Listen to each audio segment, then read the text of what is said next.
Connect the body sculpting device to the power cord.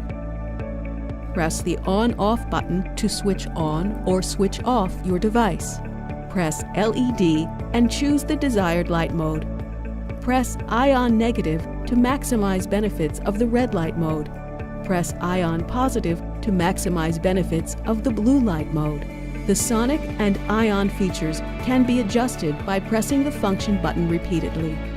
We recommend using the Beauty Boost body sculpting device 3 times per week. Apply to each area for 3 to 6 minutes. The Beauty Boost sculpting device also comes with gloves and massage pads, which are designed to be used with the EMS, electric muscle stimulation function. This function stimulates your muscles with low-level electrical currents, allowing them to contract.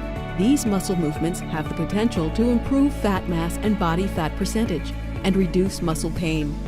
When using this mode, the metal head should never make direct contact with your skin. You may use the EMS function with either massage pads or gloves, depending on the desired pressure. For firmer pressure, use the massage pads.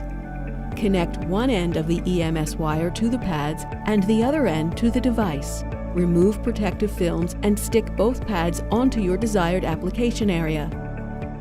Do not overlap the pads. Ensure that the EMS mode is set at 0. Choose your desired EMS mode on the left side of the device. Slimming, acupuncture, knead, massage, padding. Press the power button to turn on the device. Then, press the EMS button to start the EMS function. Select desired EMS intensity level on the right side of the device. For lighter pressure, use the gloves. Connect one end of the EMS wire to the gloves and the other end to the device. Wear the gloves with the wire end pointing up.